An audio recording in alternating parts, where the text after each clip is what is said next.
Govindachami jail ചാടി എന്ന ഞെട്ടലിൽ തന്നെയാണ് സൗമ്യയുടെ അമ്മയും ഉള്ളത്. സൗമ്യയുടെ അമ്മ സുമതിയെ നമ്മൾ ബന്ധപ്പെട്ടിരുന്നു. അവർക്ക് പറയാൻ പോലും വാക്കുകളിൽ അത്രയധികം വിങ്ങിപ്പൊട്ടിക്കൊണ്ടാണ് അവർ പ്രതികരിച്ചത്. അത്രയധികം ഗുരുതരമായ വീഴ്ച ഉദ്യോഗസ്ഥരുടെ ഭാഗത്തു നിന്നുണ്ടായിട്ടുണ്ട് എന്നാണ് അമ്മ സുമതിയുടെ പ്രതികരണം. ഇത്രയും വലിയ കണ്ണൂർ ജയില് പറഞ്ഞ വലിയ ഒരു ജയിലാണ്. ആ ജയില് പിന്നെ എങ്ങനെ എടുത്ത് ചാടി? ഇവനൊരു സപ്പോർട്ട് ഒരാളില്ലാതെ പിന്നെ അത് ചെയ്യില്ല. ഇത്രയും വലിയൊരു ജയിലിൽ നിന്ന് പിന്നെ എടുത്ത് ചാടണമെങ്കിൽ അതിനൊരാളില്ലാതെ ഒരിക്കലും അവനതിന് കഴിയില്ല. 15 കൊല്ലായി ഇതിൻ്റെ ഉള്ളിൽ ആരോ അവന് സപ്പോർട്ടായിട്ട് നിൽക്കുന്നുണ്ട്. അത് കാരണം കൊണ്ടാണ് ഇവൻ ഈ ജയിലിൽ ചാടിയത്. അല്ലാതെ ഈ ഇത്രയും വലിയൊരു മതില് ഈ ഒരു ഒറ്റക്കൈക്കാരനല്ലേ, എന്ത് വന്നാലും അവൻ ഒറ്റക്കൈക്കാരനല്ലേ. അവൻ ഇത്രയും വലിയൊരു മതിലെടുത്ത് ചാടണമെങ്കിൽ ഇത്തിരി പണിയുണ്ട് അവൻ. അപ്പൊ അവനൊരാൾ ഇതിൻ്റെ ഉള്ളിലുണ്ട്. ജയിലിനകത്ത് കൃത്യമായ ഒരു സഹായം ഗോവിന്ദച്ചാമിക്ക് ലഭിച്ചിട്ടുണ്ട്. അതുപോലെ തന്നെ പുറത്തുനിന്നടക്കം വലിയ സഹായം ലഭിച്ചിട്ടുണ്ട്. അല്ലാതെ ഗോവിന്ദച്ചാമിക്ക് ജയിൽ ചാടാൻ കഴിയില്ല എന്ന് തന്നെയാണ് പൊതുവെ വരുന്ന വിലയിരുത്തൽ. കാരണം ഹൈക്കോടതി വധശിക്ഷ വിധിച്ചപ്പോൾ സുപ്രീം കോടതി വരെ അതിനെതിരെ പോരാടാൻ ഗോവിന്ദച്ചാമിക്ക് ആളുണ്ടായിരുന്നു, അഭിഭാഷകരുണ്ടായിരുന്നു, അതിന് പണം ഒഴുക്കാൻ വരെ ആളുണ്ടായിരുന്നു. അപ്പോൾ ഗോവിന്ദച്ചാമിക്ക് പിന്നിൽ വലിയൊരു നെറ്റ്വർക്ക് തന്നെ, ഒരു മാഫിയ തന്നെ ഉണ്ട് എന്നത് ആ സമയങ്ങളിലടക്കം വ്യക്തമായിരുന്നു. പക്ഷേ എന്നിട്ടും ഗോവിന്ദച്ചാമിയെ നിരീക്ഷിക്കുന്നതിൽ വലിയ വീഴ്ച ഉദ്യോഗസ്ഥരുടെ ഭാഗത്തു ഉണ്ടായി.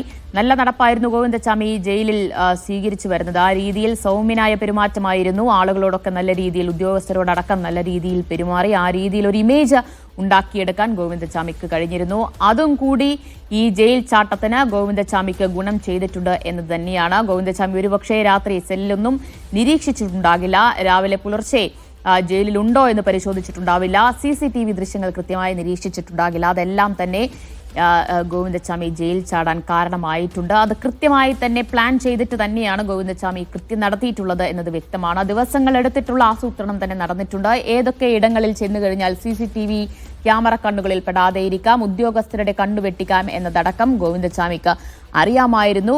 അതുപോലെ എത്ര മണിയോടുകൂടി ആളുകൾ സെല്ലിലും അതുപോലെ തന്നെ പുറത്തുമുള്ള ഉദ്യോഗസ്ഥരടക്കം എത്ര മണിയോടുകൂടി ഉറങ്ങും, ഒരു നിരീക്ഷണമില്ലാത്ത സമയം എപ്പോഴാണ് എന്നൊക്കെ ഗോവിന്ദച്ചാമിക്ക് അറിയാമായിരുന്നു. അതടക്കം കണക്കിലെടുത്തുകൊണ്ടാണ് സെല്ലിലെ കമ്പി മുറിച്ചത്. നോക്കൂ, ഒരു അതീവ സുരക്ഷാ സെല്ലാണ്. അപ്പോൾ അതിന്റെ കമ്പി മുറിച്ച് മാറ്റണമെങ്കിൽ അതിനൊക്കെയുള്ള ഉപകരണങ്ങളടക്കം ഗോവിന്ദച്ചാമി കൈവശപ്പെടുത്തിയിരുന്നു. അതെങ്ങനെ സാധ്യമായി എന്നതുകൂടി ഇവിടെ അറിയേണ്ടതുണ്ട്. അപ്പോൾ വലിയ ആസൂത്രണം നടത്തുന്നു, അത് കൃത്യമായി തന്നെ എക്സിക്യൂട്ട് ചെയ്യുന്നു, അത് വിജയിക്കുന്നു. അങ്ങനെ ജയിൽ ചാടാൻ ഗോവിന്ദച്ചാമിക്ക് കഴിഞ്ഞു. അപ്പോൾ അതിന് പുറത്ത്, ജയിലിന് പുറത്ത് എങ്ങനെയൊക്കെ പോലീസിന്റെ കണ്ണുവെട്ടിച്ചിരിക്കാം എന്നതിലും ഗോവിന്ദച്ചാമിക്കും സംഘത്തിനും കൃത്യമായ പ്ലാൻ ഉണ്ടാകും. അപ്പോൾ ജില്ലയ്ക്കുള്ളിൽ തന്നെ ഗോവിന്ദച്ചാമി എവിടെയെങ്കിലും ഒളിച്ചിരിക്കുന്നുണ്ടോ, അതോ ജില്ല വിട്ടോ സംസ്ഥാനം വിട്ടോ എന്നറിയില്ല. പോലീസിനും ഇപ്പോഴും കൃത്യമായ തുമ്പൊന്നും ലഭിച്ചിട്ടില്ല എന്ന് തന്നെയാണ് നമുക്ക് അറിയാൻ കഴിയുന്നത്. ചില CCTV ദൃശ്യങ്ങളൊക്കെ പോലീസിന്റെ കൈവശമുണ്ട്. എന്നതിലപ്പുറം എവിടേക്ക് പോയി എന്നതറിയില്ല. ഇപ്പോൾ ഒരു വ്യാപകമായ ഒരു തെരച്ചിൽ നടത്തുന്നുണ്ട്. റെയിൽവേ സ്റ്റേഷനുകളിലും അതുപോലെ തന്നെ ബസ് സ്റ്റാൻഡിലുമൊക്കെ പരിശോധന നടത്തിവരികയാണ്. ഗോവിന്ദച്ചാമിയെ അധികം വൈകാതെ തന്നെ പിടികൂടാൻ കഴിയും എന്നാണ് കരുതുന്നത്. പക്ഷേ ഇനിയും ചില കാര്യങ്ങളിൽ സർക്കാരും അതുപോലെ തന്നെ ജയിൽ വകുപ്പും ഉത്തരം പറയേണ്ടതുണ്ട്. ഗുരുതരമായ വീഴ്ചയും അശ്രദ്ധയും അനാസ്ഥയും തന്നെയാണ് ഉദ്യോഗസ്ഥരുടെ ഭാഗത്തു നിന്ന് ഉണ്ടായിട്ടുള്ളത്. അപ്പോൾ അതിന് മറുപടി പറയണം. കേരളം കണ്ട കൊടും ക്രിമിനലാണ് ഗോവിന്ദച്ചാമി. ഗോവിന്ദച്ചാമിയെ ഈ രീതിയിലാണോ ജയിലിനകത്ത് ട്രീറ്റ് ചെയ്യുന്നത്? ഇത്ര നിസ്സാരമായിട്ടാണോ ഗോവിന്ദച്ചാമിയെ ട്രീറ്റ് ചെയ്യുന്നത് എന്നത് മറുപടി പറയേണ്ടതുണ്ട്.